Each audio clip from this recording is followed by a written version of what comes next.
Bonjour à tous, je suis Aurélie Blonde et je suis ravie de vous accompagner sur cette nouvelle série de Préfonds le podcast, un rendez-vous destiné aux agents de la fonction publique qui vous permettra de répondre à toutes les questions que vous vous posez. Épargne, retraite ou prévoyance, Préfonds le podcast au plus près de vos préoccupations. Très heureuse de vous retrouver pour un nouveau numéro de Préfonds le podcast, un numéro consacré aujourd'hui à la grande question de l'attractivité dans la fonction publique. Alors qu'elle représente 1 emploi sur 5 en France, la fonction publique semble ne plus faire rêver. Un élément récent en témoigne, par manque de candidats, l'Éducation nationale a décidé de repousser d'1 mois l'inscription au concours des enseignants. Alors pourquoi ce désamour et surtout comment inverser cette tendance? Ce sont les questions que je poserai à nos intervenants dans un instant. Mais d'abord, vous le savez, nous avons interrogé les Français eux-mêmes. Comment expliquent-ils cette désaffection pour la fonction publique? Écoutez leurs réponses. Vaste question. La fonction publique, c'est vrai que l'école va pas très bien. Ça, c'est un petit peu tout ce qu'on entend au niveau des médias. Sinon, moi, ce que je retiens un petit peu de ce qui se passe, c'est qu'apparemment, ils ont du mal à retenir des gens un peu compétents dans la fonction publique qui partent dans le privé. Donc je pense qu'il faudrait peut-être les revaloriser et faire en sorte qu'ils soient plus fidèles à la fonction publique. D'emblée comme ça, je dirais le salaire. Je pense que les niveaux de salaire sont assez bas.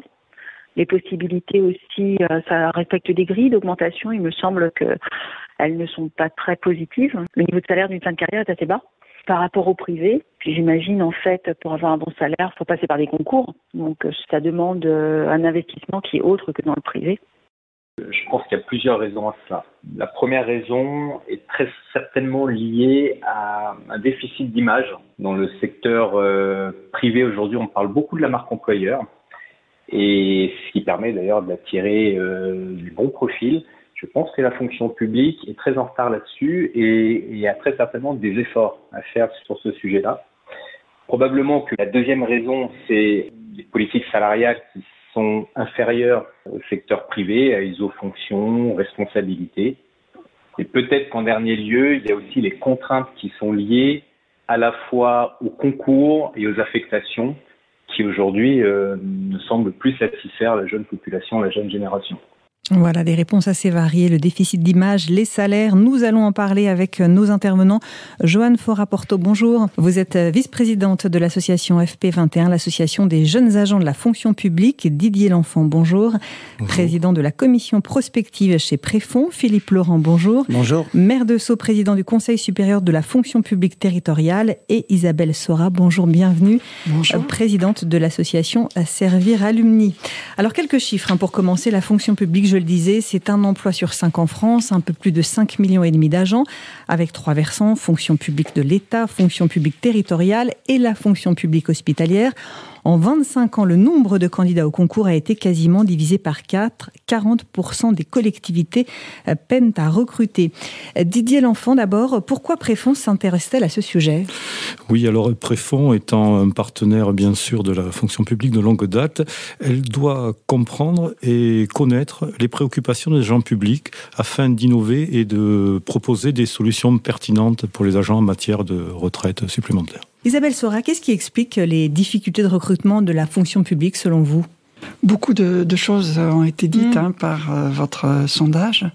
C'est vrai que c'est en avril 2023 qu'on a eu les premiers chiffres précis pour la fonction publique de l'État, où on s'est aperçu finalement que 6 000 emplois n'avaient pas été pourvus. Alors 6 000 emplois non pourvus, c'est beaucoup quand même les concours de l'enseignement qui peinent à recruter. Et je crois que le fait qu'on connaisse mal les concours de la fonction publique et surtout les métiers qu'on peut exercer dans les fonctions publiques sont un obstacle pour moi important. Je dirais que, on peut sûrement parler des rémunérations, mais je ne crois pas que ce soit un problème de sens. Je suis persuadée, même à l'inverse, que avec la crise du Covid, les fonctionnaires ont retrouvé le sens de leur travail, et je trouve que, pour moi, c'est le plus important. Mais pour l'instant, les chiffres ne témoignent pas de cette quête de sens. Pour l'instant, les chiffres ne sont pas très bons. Ça n'a pas eu l'air de relancer l'intérêt pour la fonction publique. Alors, ça dépend des concours. Je peux peut-être vous indiquer que pour le concours de l'INSP, donc l'ancien ENA qui a en plus changé de nom, on a eu une augmentation du nombre de candidats cette année. Non seulement le nombre de candidats, mais aussi les personnes qui ont passé toutes les épreuves écrites. Alors je ne dis pas que ça est représentatif pour toute la fonction publique, mais je ne pouvais pas m'empêcher de vous le dire quand même. Philippe Laurent, je le disais, 40% des collectivités peinent à recruter. Est-ce que vous me confirmez ce chiffre ? Et pourquoi, selon vous, travailler dans une collectivité est-il moins attractif qu'auparavant ? C'est pas 40%, c'est pratiquement toutes les collectivités qui peinent à recruter, au moins dans certains secteurs, notamment en matière dans la petite enfance, dans l'animation, dans des fonctions support comme les fonctions comptables. Donc on a effectivement beaucoup de difficultés à recruter. Alors en fait, d'abord il y a eu un discours général pendant des années. Pour l'instant, c'est un peu calmé après le Covid, qui consistait à dire qu'il y avait trop de fonctionnaires, que ça allait pas, ça coûtait trop cher, etc. Donc à un moment donné, ça finit par marquer les esprits. Et d'ailleurs, ce discours était tenu aussi parfois par des employeurs territoriaux eux-mêmes, ce qui était quand même assez surprenant. Puisque quand vous êtes employeur territorial, quand vous êtes exécutif local, maire, président de département, président de région, en réalité, votre mission, c'est de rendre un service public. Et pour rendre un service public, il faut des agents publics. Donc c'était assez surprenant comme discours, mais c'était tenu. Parce que, évidemment, ceux qui le tenaient avaient, ou celles et ceux qui le tenaient, avaient d'autres ambitions. Donc on a ce déficit d'image, d'une certaine manière. Pour la fonction publique territoriale en particulier, une méconnaissance très très très forte chez les jeunes de ce que peut être une carrière dans la fonction publique territoriale. Je rappelle, fonction publique territoriale, c'est 1,9 million d'agents. C'est beaucoup de monde avec un système, une organisation qui est intéressante, puisqu'à la fois, il y a une possibilité de mener carrière dans cet ensemble de 1,9 million, mais d'un autre côté, il y a aussi une nomination par l'exécutif, mais qui fait que vous travaillez dans une équipe qui est relativement restreinte, avec une capacité à prendre des responsabilités relativement importantes et assez vite. Vous n'êtes pas noyé dans un espèce de grand ensemble. Dans ma ville, 450 agents, il y a vraiment des carrières très intéressantes et des responsabilités qui peuvent être prises dans toute une série de métiers. Donc voilà. Alors après, la deuxième difficulté, ça a été évoqué, c'est la rémunération, incontestablement. Simplement un chiffre. 50% des agents territoriaux, donc 50% des 1,9 million d'agents territoriaux, sont rémunérés en dessous de 1,5 fois le SMIC. Donc ces rémunérations sont manifestement aujourd'hui trop basses. Elles n'ont pas bénéficié des primes qui ont pu être distribuées, qui ont pu être accordées dans d'autres métiers, et notamment dans la fonction publique d'État ou hospitalière. Et donc par conséquent, il y a un travail à faire là-dessus.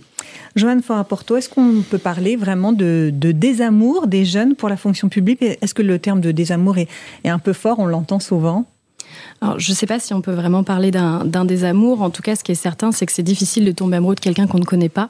Et vous le précisiez, Monsieur Laurent. La méconnaissance de ce qu'est un fonctionnaire, finalement. Exactement, et de ce qu'est le service public, de ce qu'est une administration, de ce qu'est chaque administration, entre hospitalière, territoriale et étatique. On n'a pas les mêmes métiers, on n'a pas les mêmes habitudes de travail, etc.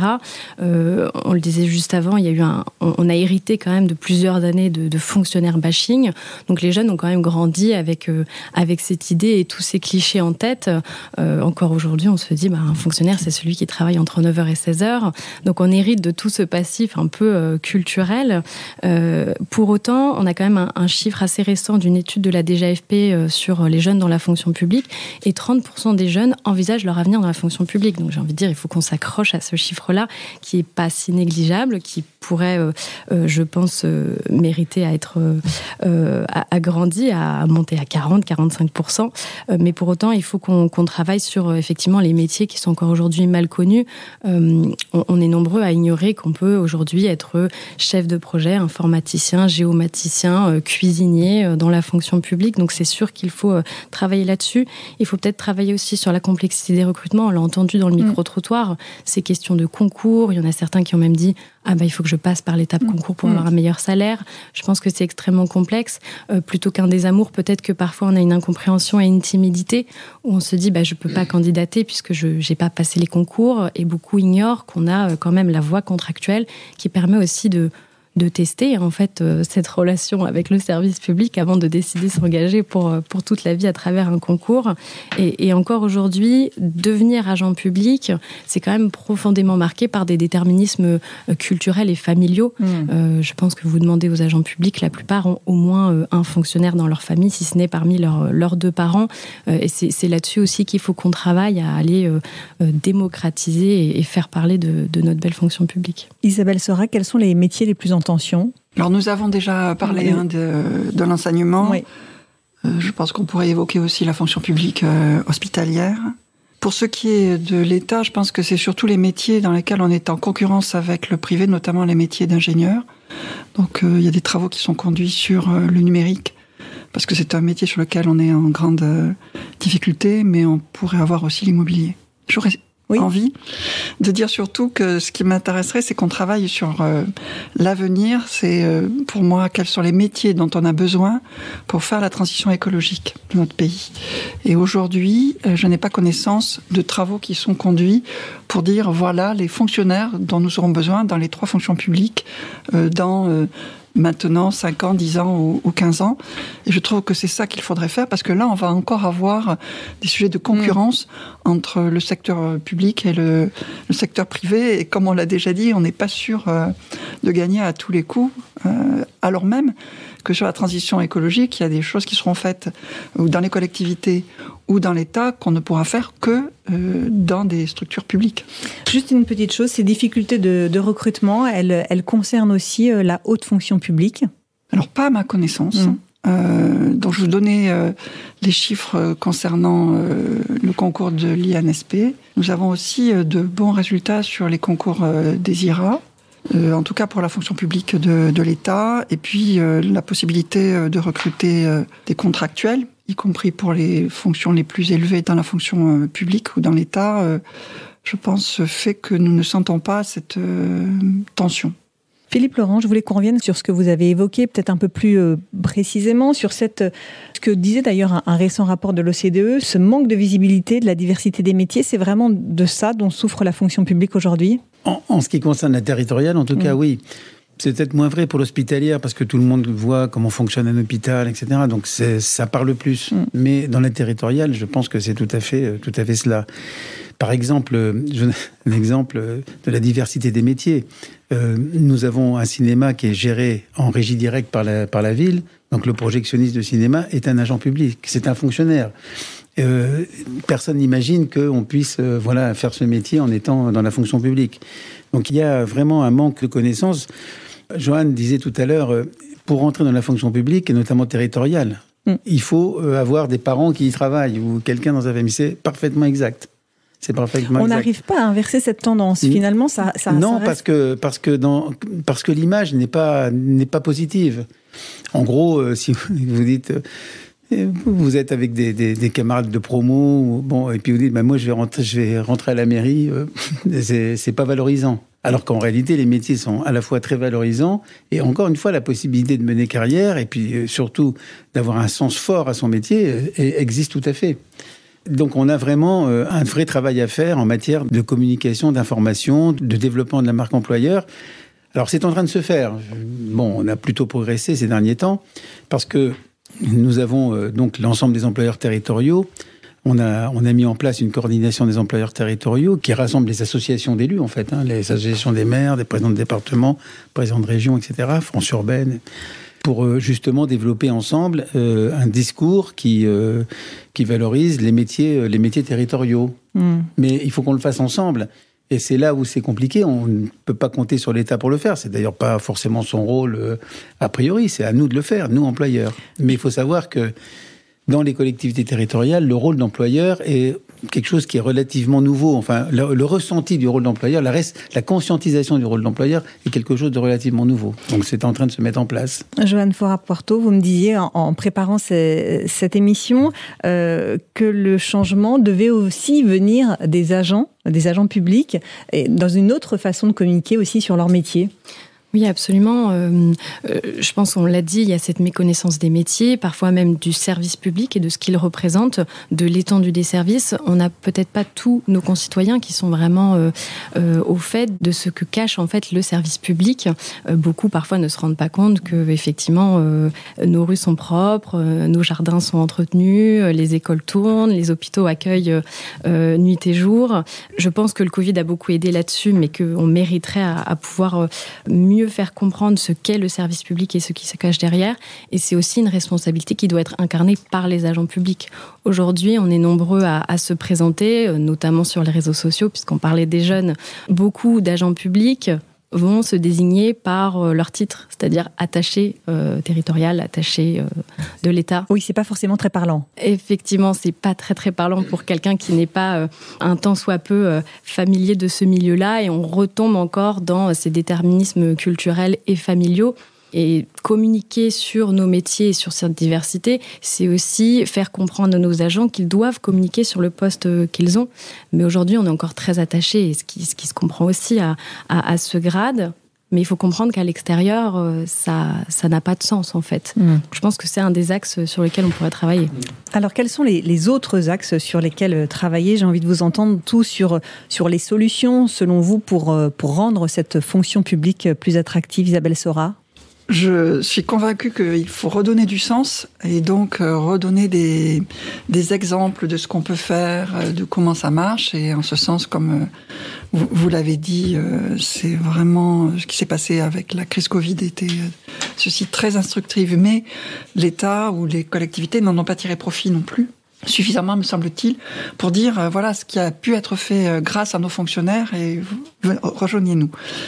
Il y a un rapport récent sur les ressources humaines de l'État dans le numérique qui cite un nombre de, je crois, 18 actions pour recruter plus facilement dans le numérique, recruter et conserver les personnels, parce que c'est aussi une question. Et je pense que la plupart des actions qui sont proposées seraient valables partout. Je crois que le premier point, c'est de faciliter le recrutement. Donc on est en train de revoir les concours pour les rendre plus courts, probablement, pour aussi revoir le processus même de recrutement. Parce que entre le moment où vous avez réussi un concours et le moment où vous commencez à travailler, il se passe quand même pas mal de temps. Et c'est la même chose pour les personnes qui sont recrutées sur des contrats, où dans certains cas, il peut se passer plusieurs mois entre le premier contact et le moment où la personne prend son travail, ce qui n'est pas du tout ce qui se passe dans certains métiers du privé. Et donc ça, je pense qu'on a besoin de s'aligner là-dessus. Je pense qu'il faut aussi qu'on développe les relations avec les écoles et les universités, pour faire connaître nos métiers. On le fait pas assez, en tout cas pas du tout au niveau de ce que fait le privé. Je voudrais signaler que donc mon association Servir, qui regroupe les anciens élèves de l'ENA et de l'INSP, a décidé d'aller dans les classes de première et terminale des lycées pour expliquer que les fonctions publiques sont ouvertes à tous. C'est pour essayer d'aller contre ce déterminisme social dont nous avons déjà parlé, pour dire que rejoindre la fonction publique, c'est possible.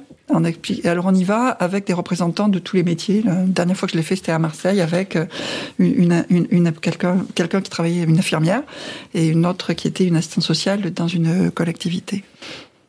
Il faut faire aussi, je pense, connaître les possibilités que nous avons de mobilité, de promotion interne, que même avec un niveau de diplôme relativement peu élevé, on peut faire de vraies carrières dans les fonctions publiques. Et je pense qu'on est dans la fonction publique ou dans les fonctions publiques les seuls à être capables de pouvoir faire ça.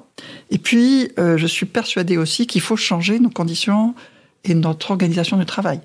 Nous n'avons pas non plus tiré toutes les leçons de la crise Covid qui a permis de donner beaucoup plus d'autonomie à tous les personnels. Et je pense que les mauvaises habitudes sont revenues assez vite après la fin de cette crise. Philippe Laurent, beaucoup de choses ont été dites. Vous aviez remis un rapport l'an dernier sur le sujet dans lequel vous aviez formulé une série de propositions.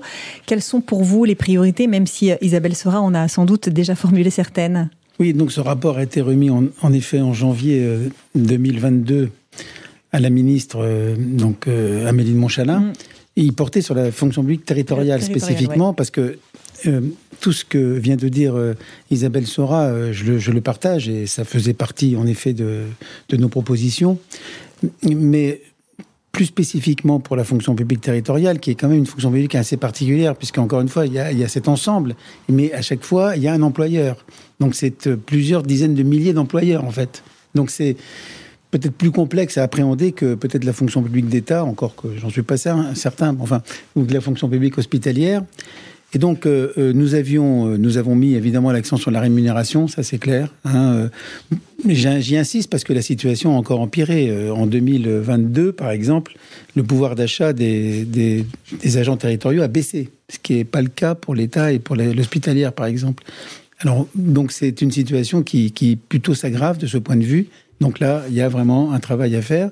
Et il y a un travail à faire à la fois à l'entrée dans la fonction publique et puis aussi ensuite dans les évolutions de carrière. Parce que les évolutions de carrière, pour certains métiers ou certains grades, sont très très limitées. Donc il y a une refonte des grilles complète à opérer.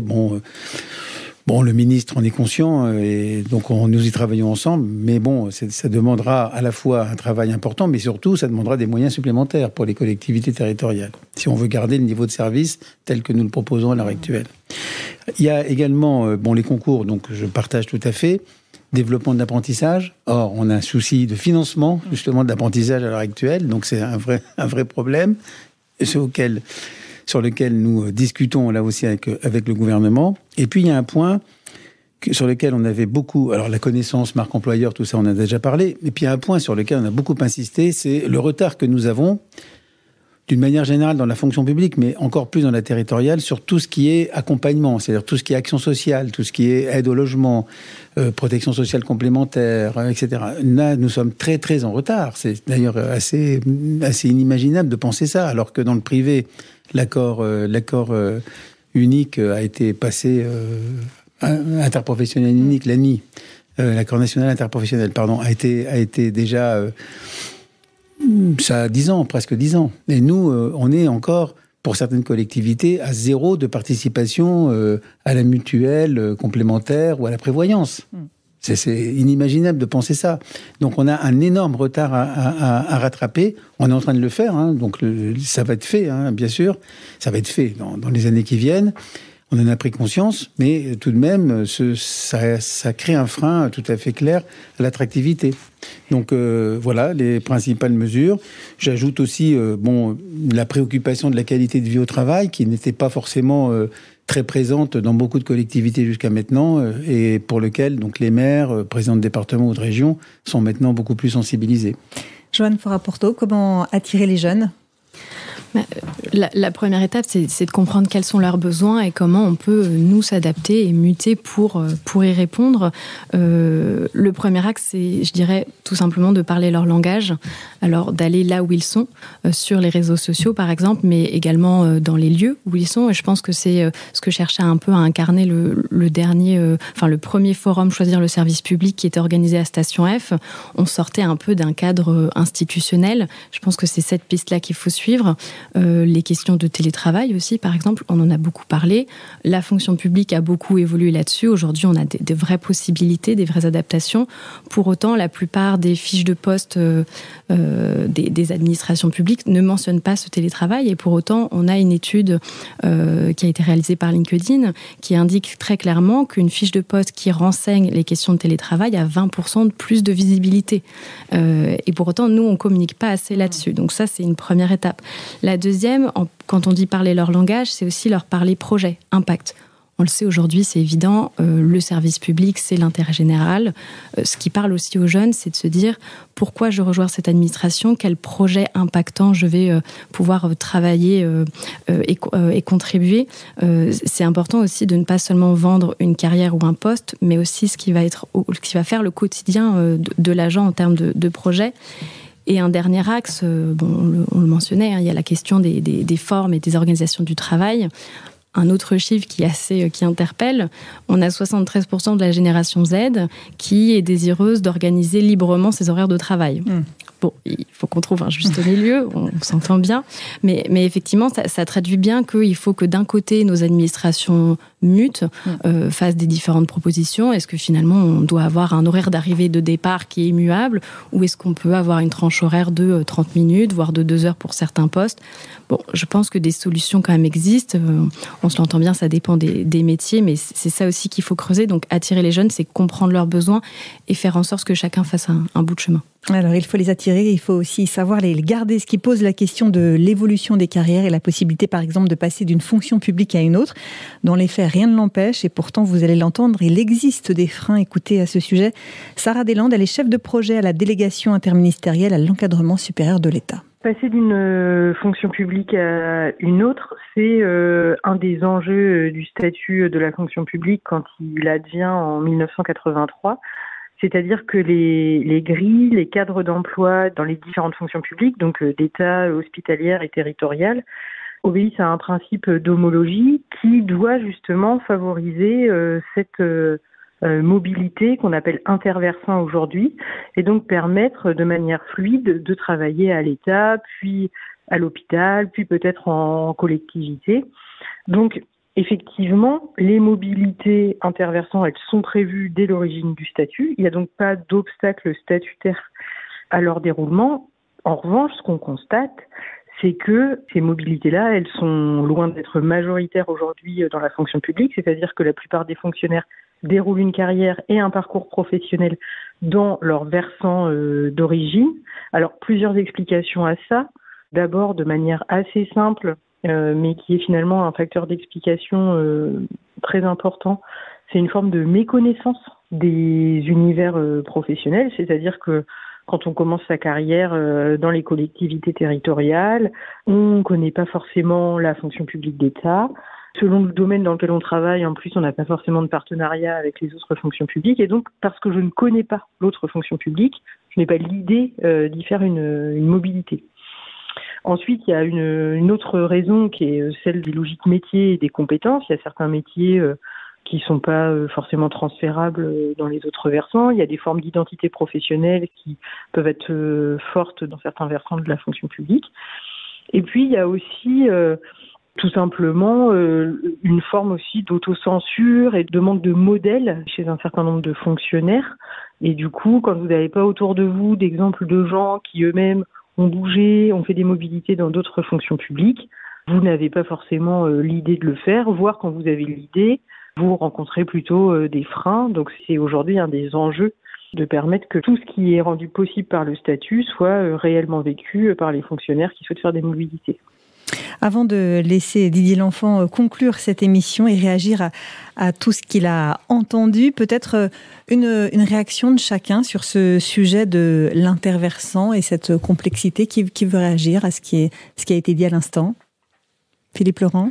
Oui, non, mais la difficulté, elle est exactement ce qu'a dit Sarah Deslandes, qui par ailleurs connaît bien la fonction publique territoriale aussi, puisqu'elle a été directeur général adjoint du centre de gestion de la Petite Couronne. Donc elle connaît bien cela. Et ce qu'elle a dit, je le partage totalement. En fait, je pense qu'on peut mener une carrière dans chacune des fonctions publiques, enfin des versants, c'est pas le sujet. Mais c'est vrai qu'aller voir à côté ou ailleurs, c'est aussi intéressant. Et nous avons quand même quelques liens, pas forcément au niveau d'une collectivité moyenne, pas forcément de lien avec l'État, enfin c'est assez rare, mais avec l'hospitalière, ça arrive, notamment dans nos métiers qui concernent le médico-social ou la petite enfance. Donc ça peut être assez fréquent. Mais je dois dire que c'est complexe, parce que même si les grilles et les cadres d'emploi sont relativement harmonisés, il y a d'autres conditions qui font que les transferts et les mobilités sont de toute façon quand même freinées, et qu'elles ne sont pas non plus toujours souhaitées par les autres employeurs. Voilà, donc c'est assez complexe. Mais cela étant, c'est en effet riche. Et puis aussi, tout à l'heure, on parlait de la fonction publique finalement de carrière. On parlait, voilà, je suis attaché territorial. Mais c'est vrai que ça veut rien dire pour quelqu'un qui connaît pas le milieu. Mais c'est aussi l'héritage de notre système de fonction publique de carrière. Donc il faut garder ce système-là, parce que c'est le système statutaire et bon, il a des avantages. Mais parler du métier, il faut parler en même temps du métier. Et c'est assez complexe, notamment dans les négociations sociales. Voilà. Donc voilà, toute cette approche par métier, elle est considérée comme anti-statut finalement. Alors que c'est pas le cas, il faut mener les deux approches en même temps. C'est ce que nous essayons de faire lorsque nous avons nos discussions avec les organisations syndicales au sein du Conseil supérieur de la fonction publique territoriale. Isabelle Sora. Oui, je partage ce que vient de dire Monsieur le maire, notamment sur la nécessité du statutaire, parce que c'est aussi ce qui donne de la profondeur dans les carrières et dans l'engagement. Et donc on a besoin d'avoir des fonctionnaires qui sont engagés, qui restent engagés tout au long de leur carrière, et ça, le statut nous le permet. Pour moi, le statut n'est pas du tout un obstacle à la modernisation de l'État, pour ce qui me concerne plus directement. C'est au contraire une possibilité, une facilité, puisqu'on peut faire beaucoup de choses avec le statut. Pour revenir à votre question sur les mobilités, il y a quand même un point qui n'a pas été abordé par votre intervenante, c'est le fait qu'on peut pouvoir quitter sa fonction publique et y revenir. Donc c'est quand même la question de comment on retrouve sa place après. Et ça me paraît quand même très important. On a la même difficulté pour les personnes qui partent dans le privé et qui y reviennent. C'est absurde parce qu'en plus, ces allers-retours sont très utiles pour améliorer ses compétences, que ce soit pour les personnes ou même pour les employeurs. Si on veut modifier les organisations du travail, si on veut aller voir ce qui se passe ailleurs, c'est quand même pas mal de le faire directement. Et ça, aujourd'hui, c'est quand même très difficile de revenir dans sa fonction publique. Joanne Fora-Porto. Effectivement, l'interversion, c'est une clé importante pour suivre encore cette étude de la DGAFP, parce qu'elle a le mérite d'exister et enfin de poser la question des jeunes dans la fonction publique. On avait 1/5 de ces jeunes qui se disent sur le point de quitter la fonction publique dans les prochaines années, et pour la plupart à cause du manque d'évolution. Donc les manques d'évolution, c'est des questions de gestion de carrière, de gestion des talents, etc. Et je pense que du côté des interversants, il y a beaucoup de choses à creuser. Ça a été dit, on a cette question de ne pas forcément connaître finalement l'autre versant, donc on ne s'y intéresse pas forcément. Mais finalement, quand on s'y intéresse, l'accès à l'information, il est aussi très complexe. Quand on est chef de projet dans la territoriale ou à l'État, c'est un peu délicat d'aller voir les ressources humaines et d'essayer d'avoir quelques renseignements sur le concours de directeur d'hôpital, parce que ça laisse sous-entendre que on va quitter l'administration, mais en plus, pire, on va quitter le versant. Et c'est pas toujours très confortable pour l'agent. Et on a aujourd'hui encore ce côté où parfois c'est un peu mal vu. Moi, je l'ai déjà entendu. Mais c'est terrible, il quitte la territoriale, elle quitte l'État. Oui, mais elle reste dans la fonction publique. Donc, en vérité, c'est super. C'est ce qui nous permet aussi de toujours mieux servir les citoyens en ayant justement ces changements de versants, de projets, de métiers, etc. Donc, je pense qu'il faut qu'on creuse là-dessus et qu'on renforce cet aspect interversant. Didier L'Enfant, vous avez assisté attentivement à ces échanges. Qu'en retenez-vous ? Alors tout d'abord, je remercie les intervenants pour ces éclairages nombreux sur les multiples difficultés qu'on peut rencontrer en termes de recrutement et d'attractivité des emplois publics. Il y a, si je retiens un peu sommairement, des sujets de simplification. On voit qu'il y a un manque de lisibilité pour la connaissance des emplois publics, notamment dans la territoriale, avec les métiers qui sont assez complexes et avec de nombreux employeurs publics, comme nous l'a rappelé Philippe Laurent. Et peut-être facilitation dans la mobilité, dans les différentes procédures, dans les possibilités de retour, possibilité de faire des expériences à l'extérieur. Donc là, on voit que les pistes sont nombreuses et on attend effectivement une avancée. Je crois que le ministre de la Transformation et de la fonction publique est en pleine réflexion, puisque l'attractivité est un des sujets majeurs en ce moment. Concernant plus spécifiquement Préfonds et les retraites supplémentaires et l'accompagnement des employeurs publics, je reviendrai sur le sujet de la dégradation du pouvoir d'achat qu'on a pu constater, encore plus à la territoriale, mais à l'État, on voit que la JIPA, la garantie individuelle du pouvoir d'achat, est de plus en plus utilisée, ce qui veut dire que la progression de carrière des agents n'existe plus, puisqu'on est obligé de compenser par rapport au niveau d'inflation, y compris avec leurs avancements, les changements de grade ou d'échelon. ce qui entraîne cette dégradation des rémunérations, directement, mécaniquement, une dégradation des pensions des agents publics, puisque c'est calculé sur la base du traitement. Si le point d'indice n'est pas revalorisé, à carrière équivalente, on se retrouve avec des pensions plus faibles. Donc il serait intéressant, à l'image de ce que fait Préfond, d'inciter les agents publics à proposer ce qui se fait déjà pour les emplois privés, avec les employeurs privés, un système de participation plus importante à la retraite des agents publics, puisque actuellement le RAFP ne représente pas une portion, on va dire, très importante des retraites des agents publics. Et il faudrait une mécanique d'abondement, avec un système peut-être de participation obligatoire des employeurs, ce qui contribuerait, on le pense, à une meilleure attractivité de l'emploi public, même si ce n'est pas le seul sujet, puisque les sujets sont nombreux, mais l'abondement paraît une solution qui pourrait déjà solutionner quelques éléments d'attractivité pour les emplois publics. Merci à tous pour votre participation et ces échanges très intéressants sur le sujet important de l'attractivité dans la fonction publique. Joanne Fora-Porto, je rappelle que vous êtes vice-présidente de l'association AFP21, l'association des jeunes agents de la fonction publique. Didier L'Enfant, président de la commission prospective chez Préfond. Philippe Laurent Merdesault, président du Conseil supérieur de la fonction publique territoriale. Et Isabelle Sora, présidente de l'association Servir Alumni. Merci à tous, merci de nous avoir suivis et à très bientôt pour un nouveau numéro de Préfond le podcast. Épargne, retraite ou prévoyance, Préfond le podcast au plus près de vos préoccupations.